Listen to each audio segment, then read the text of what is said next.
zbatimin, funksionimin e shtetit ligjor, zbatimin e ligjit dhe të kushtetutës,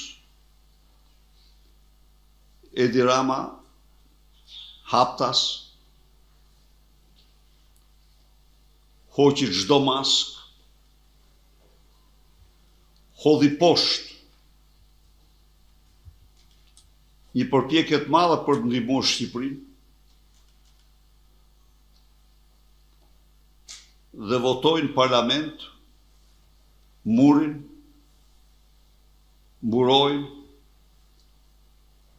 e korrupsionit të tij, të vjedhjeve të tij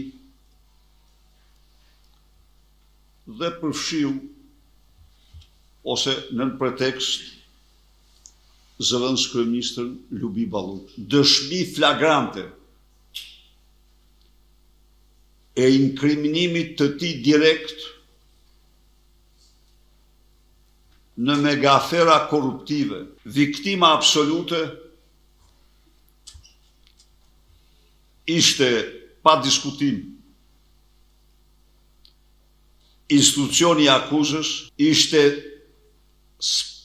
Prokuroria Speciale dhe Gjykata, për të cilat